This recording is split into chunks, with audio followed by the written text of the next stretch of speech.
a Valley Chamber of Commerce. Our responsibility is to represent the four-county region, Star, Willacy, Cameron, and Hidalgo. And we were founded in 1944. And the partnership has taken a very important stance in a lot of different events that have taken place across the region. When we look at transportation, interstate connectivity was the partnership played a vital role. When it came to the merger of the UT system, the partnership became a vital role. And it's really our job to promote and to try to bring together everybody who can make things happen, like all of you here in the room today. We focus on transportation, we focus on healthcare, we focus on economic development, workforce development, we focus on quality of life, our ports of entry. So as Mario mentioned, when I started in the city of Mission, I started in 2004. I had just turned 23. I had no idea what I was doing. But I was a computer information systems undergrad from UT Pan Am, and I was actively trying to find a job in computers, and I couldn't find anything in the region. Everybody needed somebody with 5 years of experience or greater. And if you all know Mr. Pat Townsend Jr., he was the one who hired me, and Pat, when he interviewed me, he said, "You know you're not going to be doing anything computer related here, right?" And I asked him, "You're going to pay me, right?" He said, "Yeah." I said, "Okay, well, I'll do anything you need because I wanted to grow, and I would not change it for the world." I mean, economic development touches so many different aspects. That's the reason why I'm able to work. And when I moved to the partnership, I've enjoyed it so much because I'm able to work with each and every one of y'all in your segments, bringing it together and making the Valley, hopefully making the Valley a better place in the time that I'm here. But when we're looking into the future, as where the region is hoping to go, we have to look at where we came from. And thank you for the little bit of the history lesson on how things came together. And one of the things that we look at when we're looking at economic indicators and is the region growing is we look at population. And you went to the 60s. I did my research to the 70s, pretty close. But in the 70s, the four-county region had a population of 355,000 people. In 2020, the most recent official census, we had a population of just under 1.4 million people. That's a 290% increase. And so if you look at everything that's happened during that time period, it's really important for us to applaud ourselves and where we've come from. The Valley historically has been about 7 years behind the rest of the nation in a lot of things. And sometimes that's a good thing. When it came to the housing bubble pop, it didn't affect us as much. When it came to some of the financial crises across the country, it didn't affect us as much because we had the liberty, or we had the privilege of having the Mexican shopper who was able to come over and help the economy. But back when I started in Mission, we only had two lanes on the highway. We didn't have the Sheridan Expressway commercial area. We didn't have, or we had just finished the causeway in FAR.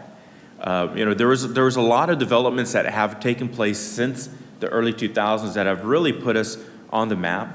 We didn't have any national chains in restaurants. I mean, if you all remember, our first national chain was P.F. Chang's there at Ware Road.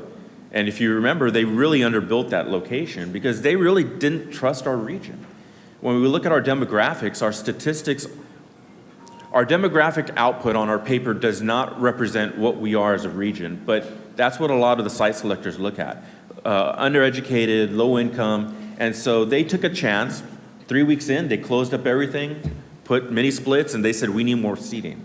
Our next was, I think, Cracker Barrel. Papa Do's finally said, hey, we're gonna get this right. They built their largest location in their chain and the most profitable. And then we started to get recognized for who we were. I mean, La Plaza Mall was doing $1,000 a square foot when, Las Canteras was doing $600. We were a force to be reckoned with, but we weren't working together as a region. I remember sitting at a conference. It was the state of real estate at the Cimarron, and we were talking about, this was in 2005, how do we work together? How do we get the companies to work with, to understand how do we get the education system to understand what the companies need, and how do we get everybody on the same page? And we've progressed so much, and it's largely in part due to the leadership, at each and every city level. It's largely in part due to, some of the nationals starting to trust us, and really the direction that we're trying to push ourselves in. When we're looking at where we've come from, like I mentioned, the highway system needed improvements. and we're getting there. Back then, we thought we fixed the causeway issue. Now we're trying to fix the causeway issue, but the road development. But it's going to definitely put us in a better position to to get to where we need to go. When we're looking at economic indicators and we look at the successes that we've had, increased population, our trained and skilled workforce. The university system in 1989, Pan America turned into UT Pan Am, and we had South Texas Community College, and we had a couple of other entities that were focusing on education. But look at where we are today, and look at how all of the university systems are working together, how all the colleges are working together, and that technical trait is really being pushed. It's something that that we know that we need, and there's focus on that, and we're seeing programs put together and developed so that way we can address what our needs are. And because of that, more of our population is staying here. We've had the issue of, well, do we have brain drain? We have some of the success stories of people coming back, but really we're starting to get it right when it comes to taking care of our population and encouraging our youth. We have a lot of first-generation college students now. But we want to look into the future. What are we going to do to try to keep them here? We've been creating new jobs. The economic development corporations in all the cities have done a fantastic job. Keith has been a mentor of mine since I was in diapers. And it's just the growth that we've had in the region is, like I said, largely in part due to the leadership that we have at each and every one of the cities. And we're starting to see more and more of these larger corporations looking into the region. Our commercial and residential development and construction has taken off. I mean, we see that. I was at a conference, at an event yesterday with builders, and I know the dollar per square foot cost right now, or for the real estate market is so crazy, but but there's still a demand. We know that interest rates are high, but there's still a demand, and it's because we have more and more individuals that are moving into the region. Investment in public and private infrastructure is definitely helping push us to where we need to be. Affordable cost of doing business is the reason why a lot of companies look into the region. And our low cost of living and attractive lifestyle is still something that we need to take pride in. Our culture and our population, I've heard it time and time again from the employers that come into the region, that our employees are the most loyal that they've had. I mean, we have a story of SpaceX and how they needed some some welders to do stuff at the port. And then Elon said, we need for you to get the same type of welders from the South Texas, from the Rio Grande Valley region, fly them to Florida, fly them to California. We need those workers to work on what we're doing because of the quality of workers that we have. So where are we today? We have a unified UT-RGV system. If you look at it, it's the first investment that the UT system has made in the 21st century. To bring the two colleges, UT Pan Am and Brownsville together, and to then work on the medical school and the infrastructure, and now having all the hubs run is leading up that, and it's so important. Every city talked about trying to have a one-stop shop. We wanted to have everybody in the community be able to come to a location within their community to be able to work on everything that is needed. And with UT-RGV coming into each and every one of the communities with their hub, it's going to make a huge difference. We have 2 MSAs right now, and that's a subject that I'll get on in a second. We have 1 MPO. Our Metropolitan Planning Organization has taken strides, the unification, to being able to regionalize ourselves and promote our population and promote the development that we have here, and it's now allowing for us to secure more funding, to be able to do more projects here in the region. And the 2 RMAs and the regional mobility authorities are very active in planning transportation in the right way, planning transportation in the way that we need to have it to be able to move ourselves forward. When we're looking at our median age in the McAllen MSA, we're at 29.4, so we're just under 30 years of age. In the Brownsville MSA, we're at 31. If you look at the country, it's 38, so we still have a very young workforce, and that's the reason why we have a lot of interest into our area. And the region has been able to prosper because of that birth rate that we have, because of the young population that we have, and because, like I mentioned, the quality of workers that we have. Moving into the future, it's important for us to understand, the regionalism. It's important for us to understand why we need to work together.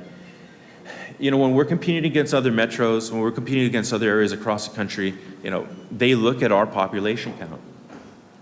If you put the Rio Grande Valley together as one MSA, we're looking at 1.3 million people on the United States side. And you factor in the Mexican population of the same geographical area, it's another 1.4 million people. So we're looking at 2.6 million people that we can now tell companies, yes, we have the population that you need. Yes, we're actively working on the workforce training that you need. Yes, we have access to resources that you need. We have our port. Did you all hear the announcement yesterday from the LNG in Brownsville? That's fantastic. Billions of dollars that are being invested into our region. Thousands of jobs. Yes, they're going to be construction jobs, but the permanent jobs are still going to be well paid, and it's going to be great for the region. So as we move into the future, and what is it that we need to do? Where is it that we need to be? We need to actively push ourselves as a Woodland region. Recently the mayors have started to meet all the way up to as far as San Antonio. And mayors, thank you so much for doing that, because it's bringing together our resources. We are very similar in demographic style, but working together and challenging all of taking an active stance at all the challenges that we have and looking at the opportunities that we have, it's going to benefit the region. Next month, the partnership is hosting an economic summit, and we're waiting on the governor. I know everyone is curious, what is the date?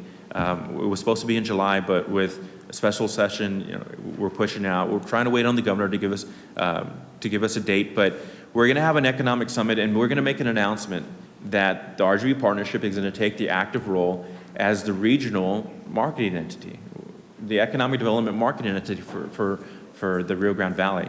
It isn't that we're trying to take the place of any EDC. We're here to try to work with and to try to do what historically we've done of bringing partners together to the table, having everybody work together, because when we have an announcement in Brownsville, every city in the region should be touting it.